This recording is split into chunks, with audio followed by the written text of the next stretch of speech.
Mesdames, Messieurs, bienvenue sur Philly Radar pour ce flash d'information. Le roi Charles III et la reine Camilla ont été couronnés le samedi 6 mai 2023 à l'abbaye de Westminster à Londres lors d'une cérémonie chrétienne pleine de pompe et de solennité, 8 mois après la mort d'Élisabeth II. Point d'orgue de cette première consécration depuis 70 ans, marquée dans la matinée par des arrestations de manifestants réclamant l'abolition de la monarchie. L'archevêque de Canterbury a posé sur la tête du souverain de 74 ans la couronne de Saint-Édouard en or massif et sertie de rubis. Camilla, 75 ans, la deuxième épouse de Charles, a ensuite été bénie et couronnée.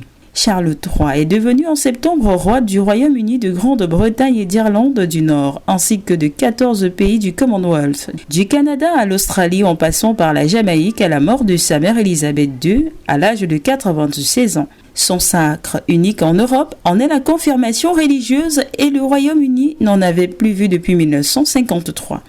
S'il a été modernisé avec une durée plus courte des représentants des principales religions et du gospel chanté en plus des classiques, ce rituel millénaire a donné l'occasion à la monarchie britannique de déployer toute la pompe dont elle a le secret.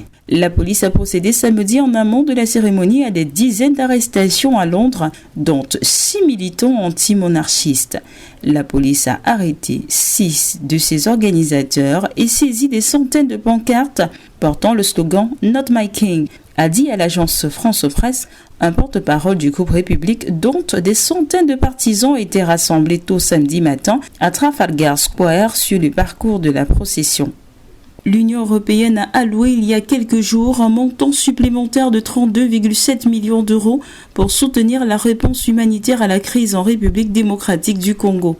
L'annonce a été faite par le directeur général de la protection civile et des opérations d'aide humanitaire européenne, Madiègue Popovski, en visite dans le pays du 27 au 29 avril 2023. Ce montant s'ajoute au financement de 45,7 millions d'euros annoncé au début de l'année et porte le financement total en faveur de la RDC à près de 80 millions d'euros pour 2023.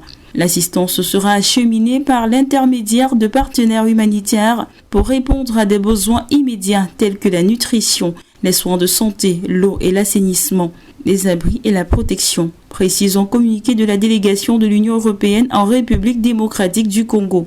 La même source indique que l'Union européenne reste déterminée à aider la République démocratique du Congo et la population à relever les défis humanitaires auxquels elle se trouve confrontée. Lors de la cérémonie marquant la fin des opérations du port aérien humanitaire à Goma, chef-lieu de la province du Nord Kivu, le directeur général Popovski a remercié l'ensemble des partenaires sur le terrain qui font en sorte que les fournitures essentielles parviennent aux personnes qui en ont le plus besoin.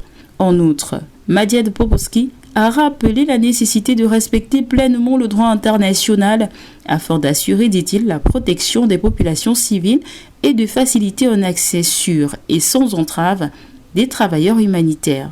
La série de vols organisés dans le cadre d'un pont humanitaire a permis de transporter un total de 260 tonnes de fournitures essentielles en faveur des populations vulnérables victimes des violences dans la partie est de la République démocratique du Congo.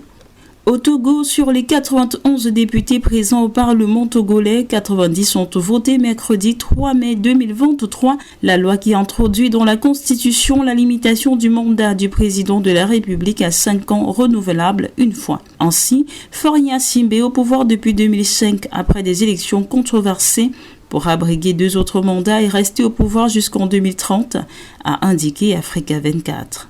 Un réseau de trafiquants d'or démantelé au sud de Kivu. Les autorités congolaises ont arrêté plusieurs dizaines de personnes, dont des opérateurs économiques et des militaires du sud de Kivu. Elles sont toutes soupçonnées de trafic illicite d'or vers les pays voisins, essentiellement des pays membres de la communauté de l'Afrique de l'Est. Au cours de cette opération, le renseignement militaire congolais a pu intercepter plus de 26,120 kg d'or de contrebande. Ces personnes ont été présentées devant la presse le vendredi 5 mai au siège de la DEMIAP à Kinshasa. Et parmi elles, il y a plusieurs personnalités haut placées.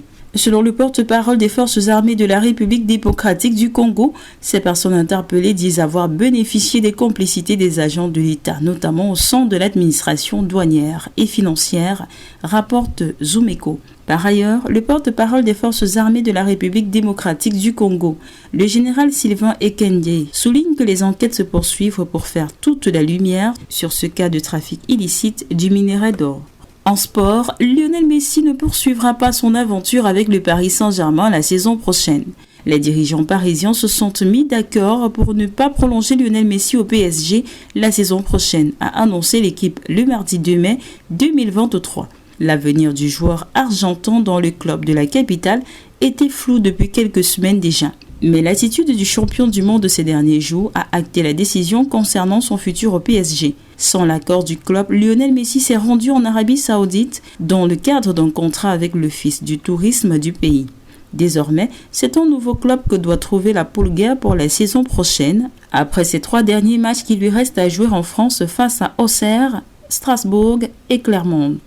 C'est tout pour ce flash d'information. Merci de l'avoir suivi. Abonnez-vous et activez la cloche de notification pour suivre toute l'actualité sur Philly Radar.